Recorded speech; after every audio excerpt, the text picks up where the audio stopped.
또 베드로의 감옥에 있다가 나옴으로 말미암아 성도들이 놀라는 사건이 일어나지요.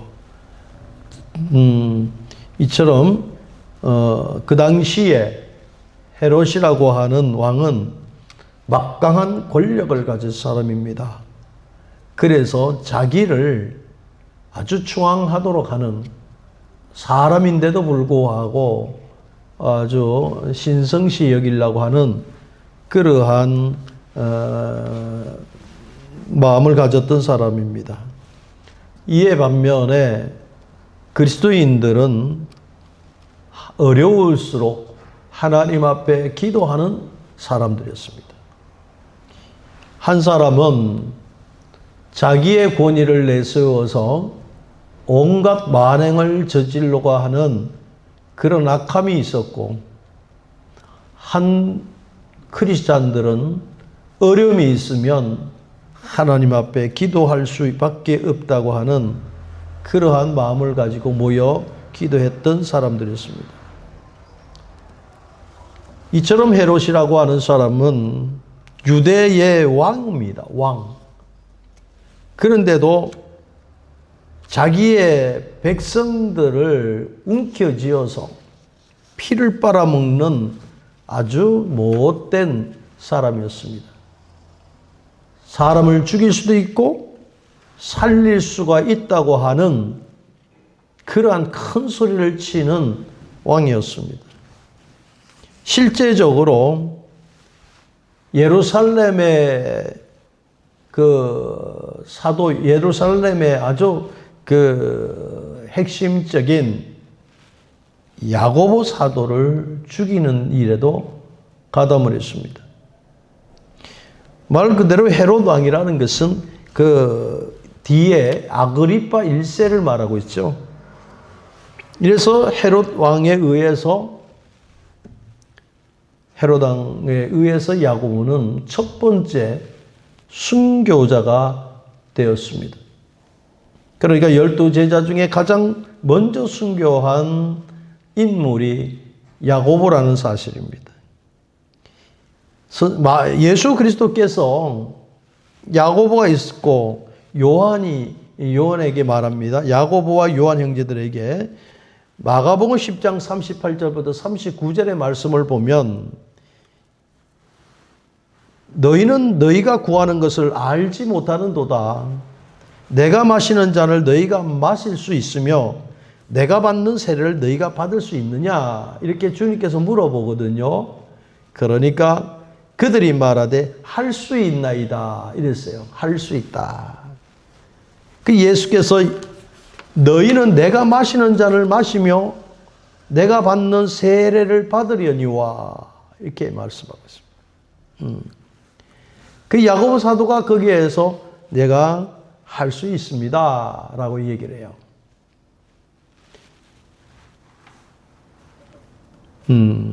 그로 말미암아 야고보 사도는 첫 번째 순교자가 된 사건입니다. 이때에 12장에서도 보면 베드로는 옥에 갇혔다 그랬습니다. 교회는 간절히 그를 위해서 하나님께 기도했다 이렇게 말씀하고 있습니다. 그래서 사도행전 12장 5절에는 교회는 열심히 하나님 앞에 기도했고요. 베드로는 복음을 전하다가 감옥에 갇혔다. 그런데 어떤 단체가 승리를 했습니까? 말 그대로 교회가 승리를 했습니다. 교회가 승리한 것은 기도의 승리를 체험하게 됐다는 것입니다. 초대교회는 바로 기도의 능력이 있는 교회가 된 것입니다. 예수님께서 승천하실 때 뭐라고 그랬습니까? 부활하신 예수님께서 하늘로 올라가신 그 사건 속에 제자들은 기도에 힘쓰기를 원했죠. 부활하신 40일 동안에 이 땅에 계시면서 제자들에게 하나님의 일을 하나님의 나라의 일을 가르치고 그러셨습니다. 사도행전 1장 3절의 말씀을 보면 그가 고난받은 후에 또한 그들에게 확실한 많은 증거로 친히 살아 계심을 나타내사 40일 동안에 그들에게 보이시며 하나님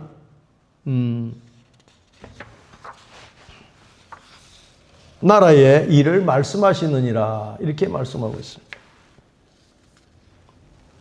누가복음 24장 50절, 사도행전 1장 12절에는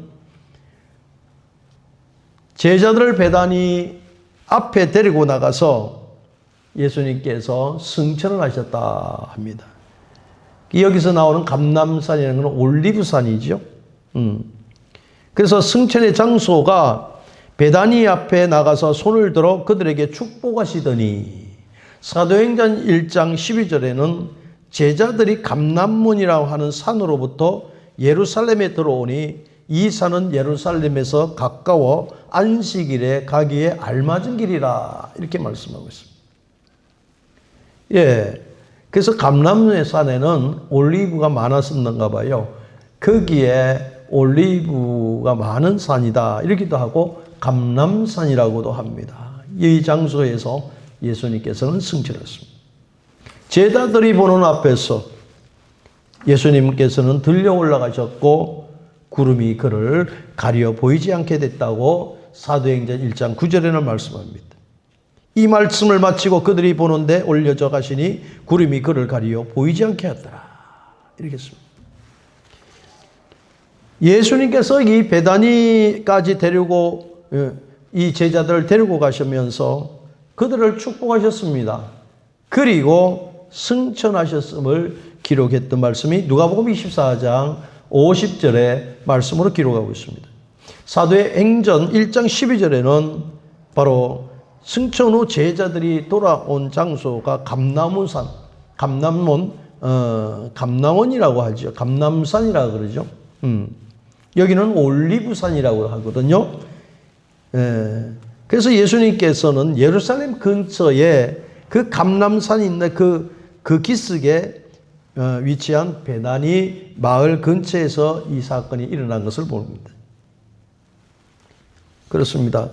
예수님께서 승천하신 것은 우리에게 다시 재림의 역사를 알려주시기 위한 계기가 되는 것입니다. 처럼 제자들은 예수님께서 승천한 것은 떠나신 것이 아니라 구원의 완성의 사역이라는 것입니다. 우리를 구원하시기 위해서 이 땅에 오셔서 고초를 당하시고 이제 부활하시고 3일 만에 또 우리에게 보여주시면서 40일 동안 제자들에게 말씀하시고 이제 예수님은 승천하셨다. 한마디로 지상사역의 성공적인 지상사역을 감당하시고 올라가신 것을 알 수 있습니다.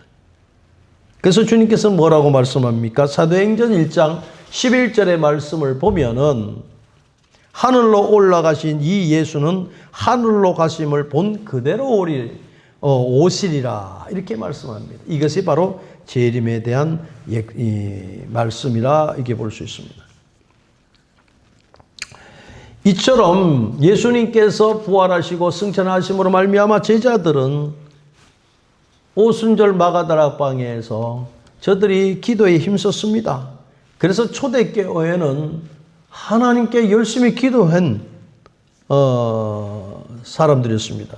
그리고 그신 하나님의 그 영적인 은사를 저들은 받게 된 것을 보게 됩니다.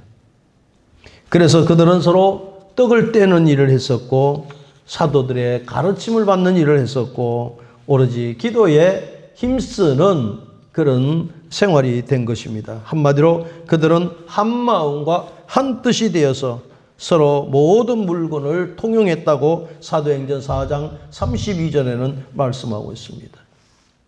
그리고 그리스도의 마음을 가졌던 저들은 필요에 따라 자발적으로 자기의 재산을 팔아서 가난한 자에게도 나눠주는 사랑의 실천을 한 그 성도들의 모습을 보고 있습니다.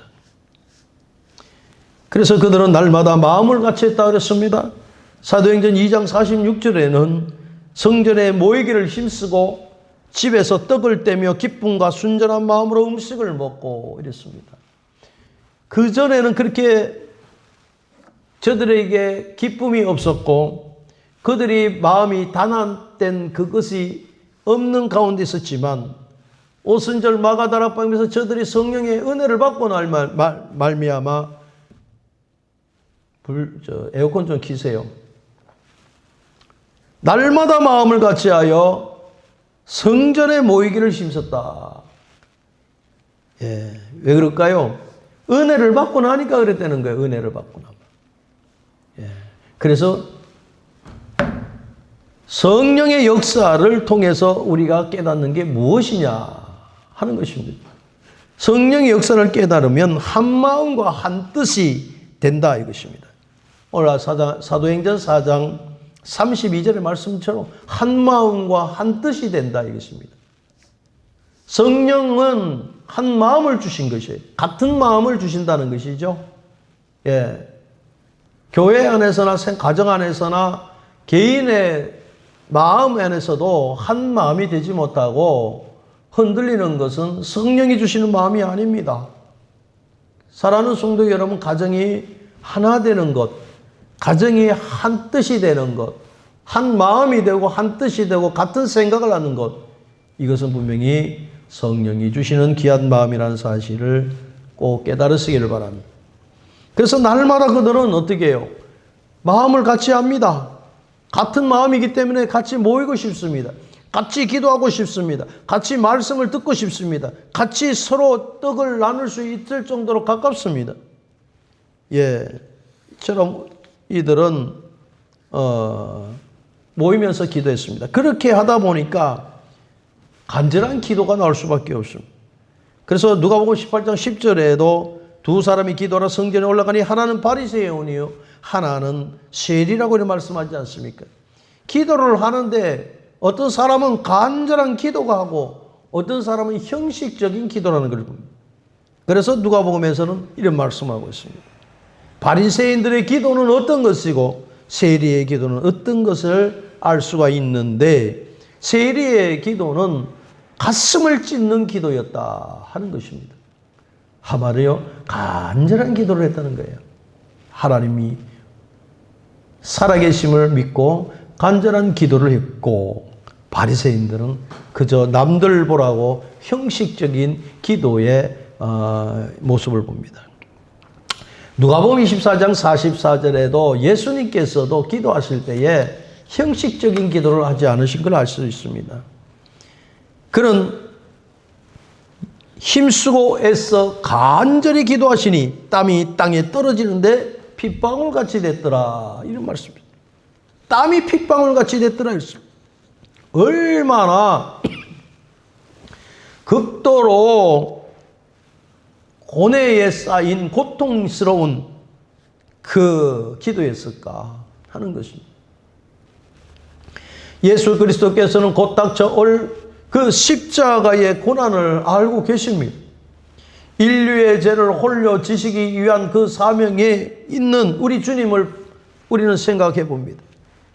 인류의 죄를 위해서 피를 흘리셔야만 하는 우리 주님, 그 무거운 짐을 짊어져야 하는 그 상황 앞에서 인간으로서는 도저히 느낄 수 없는 가장 깊은 두려움과 고통을 경험하시는데 그것이 바로 간절히 기도하시니 땀방울이 땀이 땅에 떨어지는데 그것이 핏방울같이 됐더라 이렇게 말씀하고 있습니다. 이 말씀은 정말로 하나님 앞에 예수님께서 사명을 감당하시기 위해 간절히 기도했던 그 모습을 볼 수가 있습니다. 우리도 어떤 일이 있을 때에 우리는 정말로 간절함이 나타나는 간절함이 있는 그 기도가 되어야 될 줄로 믿습니다. 야곱은 또한 역시도 자기 방법으로 이런 생각 저런 생각을 하다가 야복강에선 도저히 되지 않겠다고 하는 생각을 가지고 그는 기도가 들어갔습니다. 야곱이 야복강에 하는 기도는 생명을 거는 기도였습니다. 목숨을 거는 기도를 하겠습니다. 그래서 야복강나루에서 하나님께서 보내주시는 그 천사를 붙들고 나에게 응답을 해주지 아니하면 이 손을 놓치지 않겠습니다. 이렇겠습니다. 그래서 창세기 32장 25절에 나오는 야곱과 하나님의 그 씨름 사건을 가르치는데 어떤 경우는 하나님의 천사라고도 얘기하지요. 어쨌든 한도 뼈가 부러질 정도로 위골이 될 정도로 기도의 모습을 보게 되는 것입니다. 사랑하는 성도 여러분, 위골이 된 그의 신앙의 영적인 것이 뭘까요? 야곱에게 있어서는 육체적인 고통이 있었습니다. 또한 육체적인 그 절룩거리는 장애를 가졌습니다. 성경에는 이를 통해서 하나님의 옷자락을 붙들고 놓치지 않을 때에 위골이 될 정도로 놓치지 않는 끈질김과 간절함이 있는 것을 보게 됩니다. 한마디로 영적인 변화의 역사가 야곱에게 일어났다는 것입니다. 인간적인 생각을 다 벗어버리고 이제 야곱에게 이스라엘이라고 하는 이름이 변해졌습니다. 하나님에 의해 강력한 은혜를 받게 된 그의 모습을 보면서 인간은 너무나 무능력할 수밖에 없다. 육체에 위골이 될 정도로 아픔이 있고 장애를 가졌다 할지라도 전적으로 하나님을 붙들시고 놓지 아니하는 야곱의 이 끈질긴 기도가 야곱에게 주어지는 축복으로 이어졌습니다. 오히려 그것이 패배가 아니라 영적인 승리가 되어 있는 야곱을 통해서 이스라엘이라고 하는 그 명칭을 받게 되었습니다. 이스라엘이라고 하는 이름은 바로 하나님과 겨루어 이겼다는 뜻을 갖고 있습니다. 그렇죠. 새 이름을 얻었다는 것입니다. 야곱이라는 사람의 이름은 원래 뒤꿈치를 붙든 자, 야비한 자, 비굴한 자 이런 뜻을 갖고 있다. 그 이름값을 하면서 평생을 살았던 야곱이었지만 이제는 하나님과의 관계 속에서 그는 그에게 응답을 주지 아니하면 손을 놓치고 싶지 않다는 그 간절함을 통하여 그는 새로운 이름을 가졌는데 이스라엘이라고 하는 거듭난 사람이 된 것입니다. 그 제목은 하나님과 겨루어 이겼다. 감히 우리가 하나님과 겨루어 이길 수가 있겠습니까? 이 말씀은 하나님께 간절히 기도함으로 말미암아 변화되는 역사가 일어났다 하는 거겠죠. 이뿐만 있겠습니까? 엘리야도 있습니다. 엘리야도 간절하게 기도합니다. 간절히 기도함을 통해서 엘리야는 갈멜 산상에서 바엘 선지자들과 영적인 대결을 하고 있지 않습니까? 3년 6개월 동안 비가 내리지 않은 그러한 극심한 가뭄을 끝내기 위한 그 과정 속에서 살아계신 하나님 앞에 간절히 기도하는 인내를 가지고 했을 때에 하나님의 놀라운 역사가 일어났습니다. 그래서 열왕기상 18장 42절의 말씀을 보면 땅에 엎드려 그 얼굴을 무릎 사이에 대고 그랬습니다. 갈멜산 꼭대기 올라가서 그렇게 기도합니다. 얼굴을 무릎 사이에 끼워 넣고 얼마나 간절히 얘기했습니다. 극도로 몸부림을 치면서 머리가 무릎 사이에 들어갈 정도로 기도한 것은 간절함을 말씀하고 있습니다. 그렇습니다. 그러면서 열왕기상 18장 43절에는 뭐랍니까? 7번까지 다시 가라고 명령을 하지 않습니까? 이런 말씀이 뭐냐면 하나님의 응답이 올 때까지 포기하지 않고 반복을 하면서 인내하고 끈질기게 기도하는 그 모습을 보게 되는 것입니다.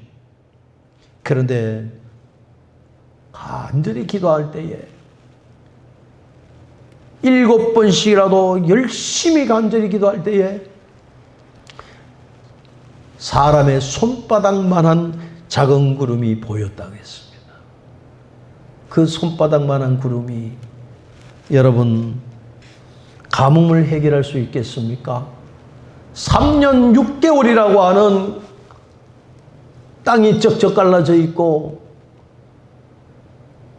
물 한 모금 먹을 수 없는 그런 상황인데 손바닥만한 구름이 보였다 그랬습니다. 그러지만 그 구름을 보이더만 그 뒤에 큰 비가 내렸다고 말씀합니다. 야고보서 5장 17절부터 18절에도 이처럼 기도의 능력에 대해서 말씀하거든요.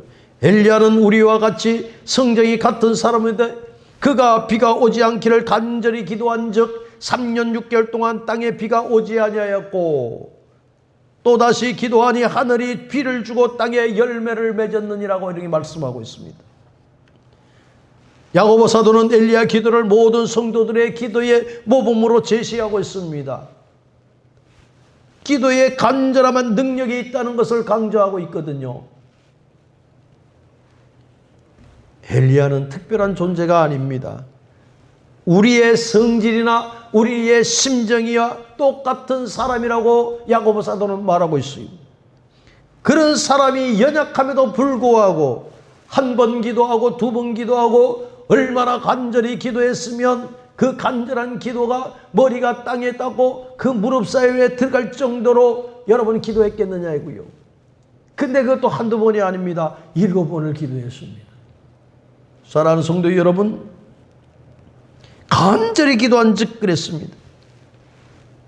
기도함으로 말미암아 영적인 역사를 일으키는 원동력이 되었음을 오늘 말씀하고 있습니다. 자, 오순절 다락방익처들도 기도하기를 간절히 했었습니다. 뭔 역사가 일어났습니다. 성령의 역사가 일어났습니다. 시대적인 사명을 잘 감당할 수 있는 사도들이 태어났다는 것입니다. 사랑하는 성도 여러분, 기도로 하는 것을 소홀하게 생각하지 마십시오. 엘리야 역시도 체면이 있었지 않겠습니까? 그런데 하나님 앞에 기도할 때는 겸손했습니다. 몸을 구부린 상태에서 얼굴을 파묻을 정도로, 무릎 사이에 파묻을 정도로 그렇게 기도하고 한번 가봐라, 또 한번 가봐라, 확실찬 기도의 사원을 심부름을 보내서 확인하라고 했습니다. 그리고 사원에게 비가 많이 올 터이니 왕에게 가서 몸을 피하라고까지 말하는 것입니다. 여러분, 기도하는 사람은 긍정적인 마인드를 갖고 있습니다. 간절한 기도는 저와 여러분에게 예외는 아닌 것입니다. 하나같이 간절한 기도는 응답을 받는다는 사실입니다. 오늘날 기도에 하면서 여러분 응답을 받지 못한 이유가 뭘까요? 여러분이 더 잘하실 수도 있는 것까지요. 임기응변식으로 기도하는 것은 응답을 받지 못합니다. 기도는 간절함이 있을 때 역사가 일어나는 거예요. 끊임없는 기도가 있을 때에 응답이 일어나는 것입니다. 초대교회도 맨날 생활 자체가 기도였습니다. 그래서 주님께서 하시는 말씀대로 항상 기도하라 그랬습니다. 여러분, 지나가다가 형제자매, 믿음의 형제자매를 만날 수도 있습니다. 그럴 때에 요즘에 제가 이런 일이 있으니 기도를 좀 부탁을 드립니다. 그럴 때에 친숙한 사람이 부탁할 때 들어주는 기도와 친숙하지 않고 그저 인사만 나오는 그런 교제하는 사람과 무슨 차이가 있겠습니까? 친숙하게 지냈던 사람 같으면 그래 같이 기도하지, 중보기도 하지, 힘을 내, 하나님이 꼭 응답이 있을 거야, 이렇게 대답할 거죠. 그러나 친숙지 못한 사람은 알았어 하면서 기도도 안 해준 겁니다. 사랑하는 성도 여러분, 우리가 무슨 필요한 일이 있어서 기도하는 것 외에 우리는 그 응답을 받을 수가 없습니다. 자기 입맛에 맞는 기도를 원하는 기도는 하나님이 응답하지 않습니다. 시편 55편 17절의 말씀을 보면 저녁과 아침 정오에 내가 근심하여 탄식하리니 여호와께서 내 소리를 들으시리로다 했습니다. 끊임없이 기도하는 자를 들으신다는 말씀인 것입니다. 평소에 끊임없이 주님과 더불어 교제를 하는 사람, 주님은 우리의 문제를 미리 아시고 부르짖을 때에 선한 응답을 주실 줄로 믿습니다. 오늘날 사실 여러분 간절한 기도가 필요 없을지도 모르는 시대에 우리는 살고 있습니다. 하나님께 간절한 기도를 매달려서 기도할 필요가 없을 정도로 편한 생활을 하고 있는 사람들이 많습니다. 다시 말씀드리면 사느냐 죽느냐 하는 문제가는 그런 문제까지도 나와는 상관이 없다고 하는 생각을 갖고는 있지 않느냐 하는 것입니다.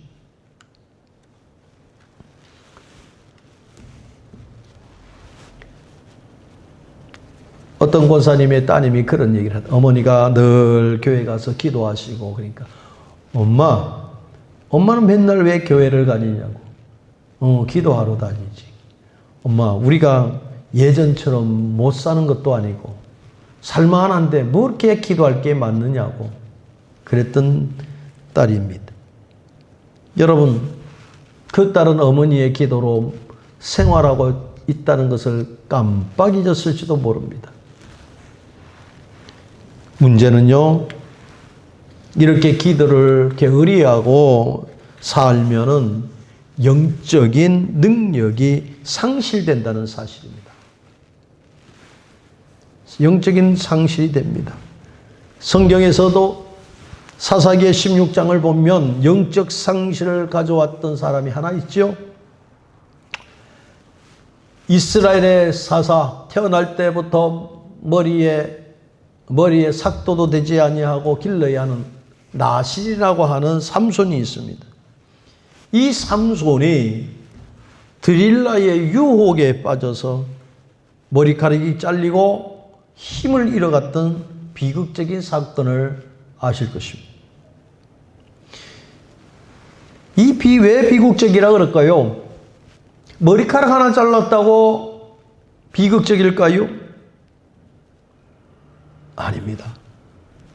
하나님께서 나신이라고 태어난 자들에게는 머리를 자르지 말라고 하는 서약이 있었습니다. 그런데 드릴라라고 하는 여인에 혹해서 그이는 그 머리카락을 자를 수밖에 없었습니다.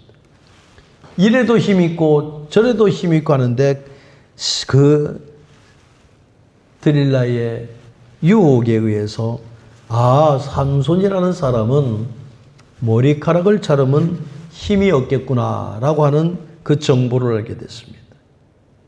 그래서 머리카락을 자르게 됐습니다. 교활했던 드릴라는 집요하게 네가 도대체 힘이 어디서 나오느냐? 그 비밀을 가르쳐 주지 않았지만 끝내는 머리카락을 자르면 힘이 없다고 하는 그 비밀을 알려줌으로 말미암아 눈알도 다 빼지고 힘이 없는 사람이 되어버리고 말았습니다. 사랑하는 성도 여러분, 비참한 최후를 맞았습니다. 삼손은 블레셋 사람들에게 잡혀가서 노줄에 매긴 또한 감옥에서 맷돌을 돌리는 이러한 어려운 삶을 살 수밖에 없습니다. 자, 유일하신 하나님을 믿는 삼손이 블레셋 사람들의 그 다곤신을 심기는 감사제를 드리는 그에 참여하게 됩니다. 그때 삼손이 깨닫습니다. 하나님께 마지막 기도를 원합니다. 마지막으로 힘을 다해서 하나님께 구하는 기도를 합니다. 삼손은 신전의 두 기둥을 붙들고 다곤신을 섬기는 블레셋 사람들이 그 감사하는 축제에 양쪽 두 기둥을 붙들고 힘을 다했을 때에 그 기둥이 무너짐으로 말미암아 그 수많은 블레셋 사람들이 목숨을 잃고 또 삼손 역시 거기서 죽음을 맞이했습니다. 이로써 삼손이 죽으면서 죽인 자가 살았을 때보다 죽인 자보다 더 많게 되었다 하는 말씀입니다. 여기서 무엇을 합니까? 말씀 속에 살지 못했던 삼손의 모습입니다. 머리카락을 자를 때에는 너에게 힘이 없을 것이라고 말씀하신 것은 오늘날 성령의 역사를 잃어버리면 성도들은 힘을 잃을 수밖에 없습니다. 머리카락은 단지 그 서약에 불과할 것입니다. 외적인 상징에 불과할 것입니다. 그런데 삼손은 하나님께서 그 막강한 육체에 힘을 줬습니다만 그것을 가지고 쾌락했었습니다. 세속적인 그 유혹에 빠져 말았습니다.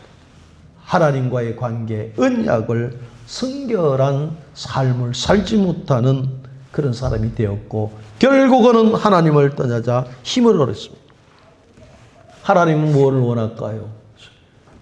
하나님은 우리의 삶 속에 항상 순종하기를 원한다 하는 것입니다. 삼손처럼 머리카락이 잘라져서 맥을 못 치는 그러한 안타까운 성도 되기를 원하십니까? 무능한 성도 크리스찬이 되기를 원하실까요? 악한 저 사단은 머리카락 자른 그 삼손처럼 그래 되기를 원합니다.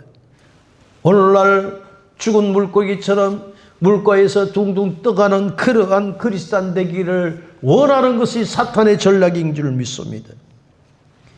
사랑하는 성도 여러분, 기도의 능력을 잃어버리면 하나님 나라에 필요한 인물이 되지 못합니다.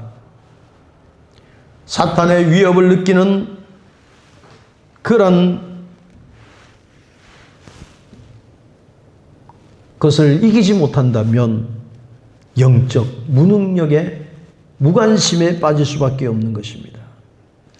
오늘 우리는 오늘 말씀을 통해서 영적인 것이 꼭 회복되시기를 주의 이름으로 축원을 드립니다. 그로 말미암아 하나님으로부터 인정을 받기를 원합니다. 하나님의 주신 은혜로 말미암아 능력 있는 삶을 살기를 원합니다.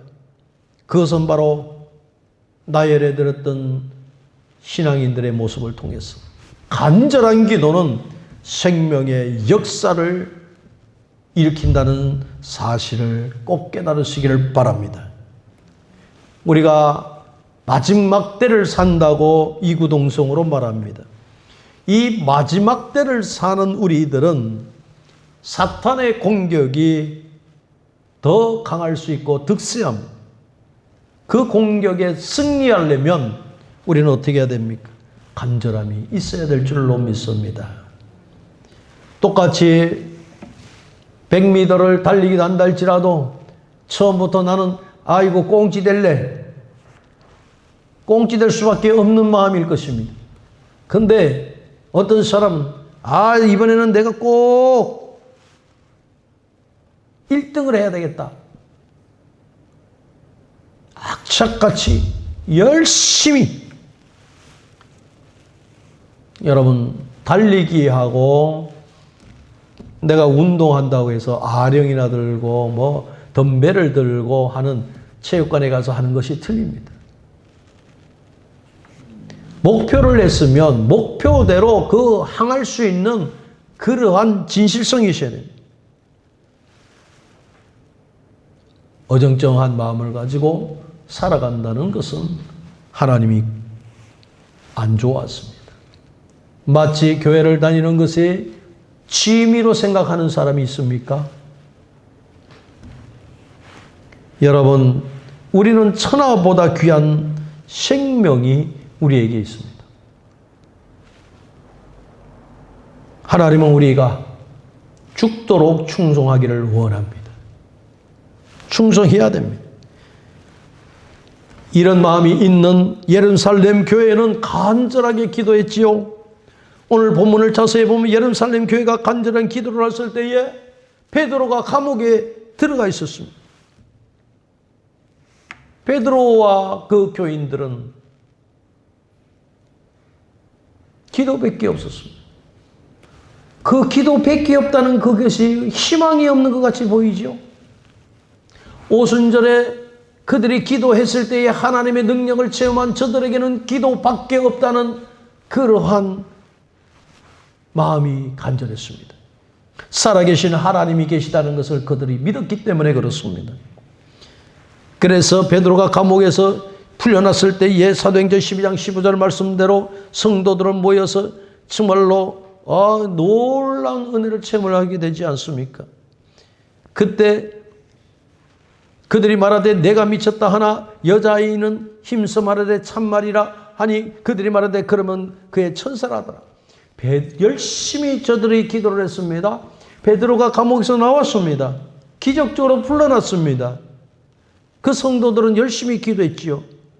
그런데 베드로가 나온 것을 기도를 해놓고 나서 저들은 깜짝 놀라지 않을 수밖에 없습니다.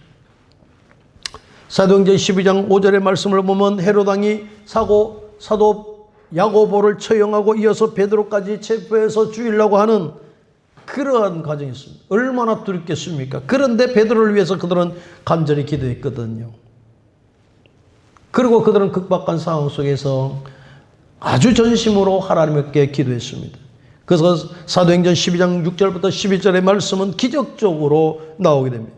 기도가 한참일 때에 주의 천사가 감옥에 나타나서 베드로의 쇠사슬을 풀어줬습니다. 그리고 옥문을 열어서 베드로를 이끌어냈다는 사실입니다. 그런데 로데라고 하는 사람이 베드로가 왔다는 얘기를 하지요. 기도 모임에 베드로가 온 것을 말합니다. 마리아의 집 대문을 두드리는 그 베드로를 보면서 로데라는 여자가 이렇게 나가보니까 베드로가 있는 거예요. 그래서 좋아가지고 베드로의 음성인 줄 알고 너무 기뻐서 미처 문을 열지 못하고 막 뛰어옵니다. 베드로 사도가 왔다고, 베드로가 대문 밖에 서 있다고. 여러분, 저들이 간절히 기도했습니다. 옥문이 열리는 체험도 했습니다. 기도하고 체험하고 했는데 로데의 말을 듣고 뭐라는 줄 아십니까? 네가 미쳤다 그랬어요. 기적이 너무나 갑작스럽고 믿기 어려운 일이 생겼기 때문에 저들이 미쳤다 할 정도로 놀랬다는 것입니다. 그러니까 로데라고 하는 사람이 뭐라고 합니까? 힘써 말하면서 참말이다 그래요. 참말이다. 이 참말이라는 게 뭘까요? 확신을 가지고 강력하게 말을 하는 것을 참말이라, 소신을 가지고 참말이다. 타협을 하는 것이 아닙니다. 그러니까 그럼에도 불구하고 믿기 어려웠던 성도들은 뭐라고 그러느냐? 그러면 그의 천사다. 그의 천사가 뭘까요? 베드로의 영혼이나 그를 대신하는 천사가 왔을 것이다. 왜? 얼마 전에 야고보 사도가 죽은 것을 하니 그들이 마음이 어떻게 했느냐 이거예요. 여러분, 로데의 순수한 마음은 우리가 알 수 있습니다. 작은 요정이었지만은 로데는 어른들보다도 더 순수하고 확신 있는 믿음을 가진 여종이었습니다. 여러분, 기도하면서 의심하지 마십시오. 기도를 시킨 것도 아버지 뜻 안에서 하는 것이다 믿고 기도하시기를 바랍니다. 하나님의 기적은 이렇게 순수할 때에 역사가 일어납니다. 순수할 때에 하나님의 축복이 일어납니다. 오늘도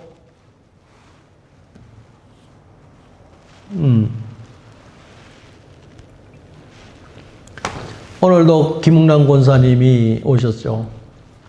왜냐하면 김웅남 권사님이 지난번에 오셔서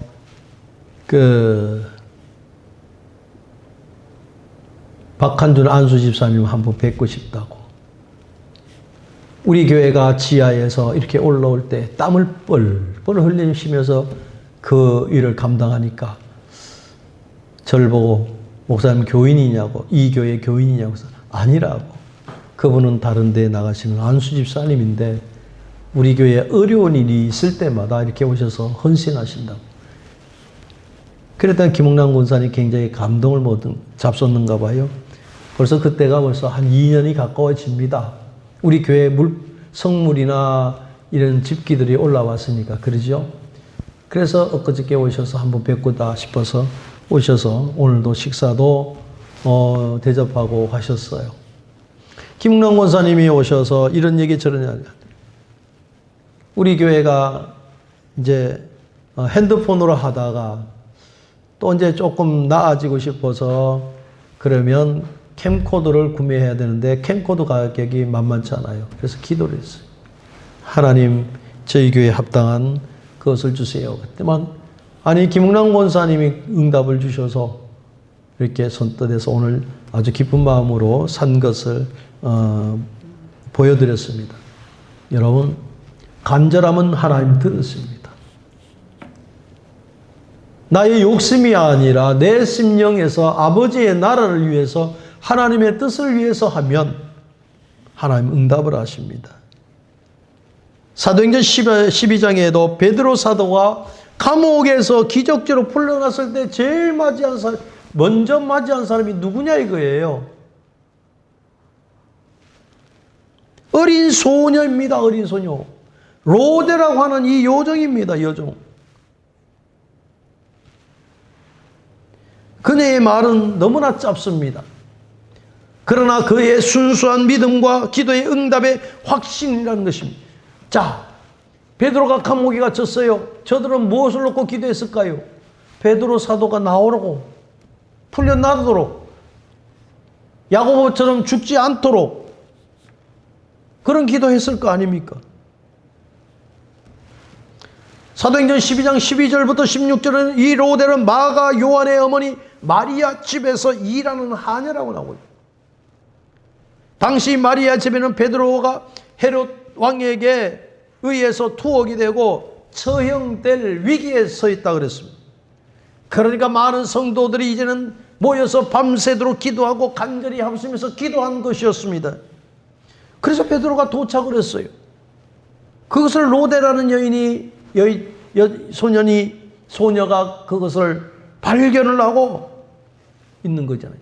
그 밤중에 베드로가 천사의 도움으로 감옥에서 풀려나가지고 마리아의 집 대문을 두드리니까 로데가 문 밖으로 나가서 베드로의 음성을 듣고 베드로인 줄 알고 있습니다. 여러분, 로데라는 여인은 베드로가 온 것을 너무나 기쁘고 놀라워서 문도 열어주지도 못하고 기도하는 사람들에게 들어가서 베드로가 문 밖에 서 있다고 그랬습니다. 그런데 그렇게 간절히 기도했던 어른들의 반응은 어떻습니까? 뜻밖이었습니다. 첫 번째, 불신이었습니다. 불신이면서 뭐라 했습니까? 네가 미쳤다 그랬습니다. 풀려나기를 간절히 기도했는데도 불구하고 응답을 준 그 상황을 저들은 불신했습니다. 그런데 순수한 믿음을 가졌던 로데는 바로 아무 생각 안 합니다. 그는 참말이라고 자기 말을 주장을 하게 됩니다. 그러니까 또 합리적으로 생각하는 사람이 있습니다. 그러면 베드로의 영이 왔든지 하나님의 천사가 아니냐? 인간적인 생각으로는 도저히 납득이 갈 수 없는 방법을 가지고 설명을 하고 있습니다. 그런데 이것은 분명한 기적의 역사를 맛봤고 그것이 현실이었다는 사실입니다. 가장 먼저 기도를 응답받는 사람은 간절히 기도하던 어른들보다 로데라고 하는 어린 하녀가 가장 먼저 기도의 응답을 받았다는 것입니다. 이것은 바로 무엇일까요? 순수한 믿음이 있을 때에 하나님이 역사한다는 것입니다. 하나님과의 나와의 관계에 믿음을 가진 성도들은 항상 이러한 순수함이 있어야만 될 것입니다. 제가 이 교회를 와서 참으로 많은 힘들고 어려웠을 때 하나님 예수 믿는 사람인지요? 예수 믿는 사람을 좀 보고 싶습니다 했을 때에 하나님은 이런 분 저런 분을 소개해 주신 것 같이 알게 됐고 지금까지 교제를 나누고 있습니다. 그 하나같이 그 마음속에는 무엇이 있는 줄 아십니까? 마음속에는 믿음의 순수성이 있다는 것입니다. 한마디로 믿음은 순수해야 된다는 것입니다. 믿음을 가졌는데 내 생각이 들어가면 아니 된다는 것입니다. 어린아이같이 순수하고 의심 없는 믿음이 중요하다는 걸 오늘 알 수 있습니다. 로데라고 하는 이름조차 알리지 않는 이 작은 일꾼이요, 이 소녀는 알아주지도 않는 사람입니다. 그러니까 그 어른들은 열심히 기도하는 사이에 밖에서 두드리니까 제일 어린 애가 가서 문을 두드린 것을 열고 보게 된 것입니다. 열게 된 것입니다. 베드로가 그 삼엄한 경계를 하나님의 천사의 인도하심으로 실갑지 못하는 그 상황 속에서 풀려난 것을 저들도 기도하면서 잘 체험이 안 됐을지를 모릅니다. 저들이 모이면서 기도하면서 베드로가 왔다 소리할 때에 흔들렸습니다. 베드로는 석방이 아니라는 것입니다. 베드로의 영이 왔으면 아니면 하나님의 천사가 왔지 않을까 이런 생각까지도 합니다. 석방이 절대로 불가능한 것이라는 것이었습니다. 헤롯이라는 사람이 놓아줄 수가 없다고 하는 생각을 꽉 찾고 있었습니다. 여러분, 오늘 이 밤에 우리는 어떤 생각을 해야 될까요? 여러분 기도하시는 줄 믿습니다. 기도하시면서 간절한 기도가 필요하다고 말씀을 드렸습니다. 간절히 기도하시면 하나님이 응답을 주실 때에 어떠한 자들에게 주신다고 하실까요? 네. 순수한 믿음을 가질 때에 응답을 주십니다. 우리는 보통 기도할 때에 아주 시험도 없기를 원합니다. 하나님, 아주 역경도 없습니다. 풍랑도 없기를 원합니다. 그저 평안하고 내가 생각한 대로 순풍에 돛단 듯이 안정적으로 신앙생활하면 좋겠습니다라고 기도할지를 모르겠습니다. 초대교회는 그렇게 기도하지 않았습니다. 초대교회는 사명을 감당하게 달라고 기도했습니다. 우리도 기도가 달라져야 됩니다. 욥기서 23장 10절에는 욥은 이런 말입니다. 나의 가는 길은 오직 그가 하시나니 그가 나를 단련하신 후에는 내가 증거같이 나오리라. 이 말씀이 어디서 나오는 말씀인 줄 아십니까? 가족 다 떠나버리고 재산 다 날라가고 형제들이나 친구들이나 아내마저도 자기 곁을 떠나고 그는 온몸이 악창이 걸려서 기아장으로 그 악창난 것이 간지러워가지고 기아장으로 자기 몸을 벅벅 긁어는 그 재앙 속에서 여러분, 나의 가는 길은 오직 그가 하시나니 그가 나를 단련하신 후에는 내가 정금같이 나오리라. 사랑하는 성도 여러분, 좀 전에 그랬잖아요. 보통 기도할 때는 하나님 시험도 없고 역경도 없고 풍파도 없고 생각대로 다 잘 됐으면 좋겠습니다. 하나님 만사 형통의 하나님으로 역사하여 주시옵소서. 여러분 그런 마음으로 기도하시고 있습니다. 욥은 그렇지 않았습니다. 정금같이 나오는 것이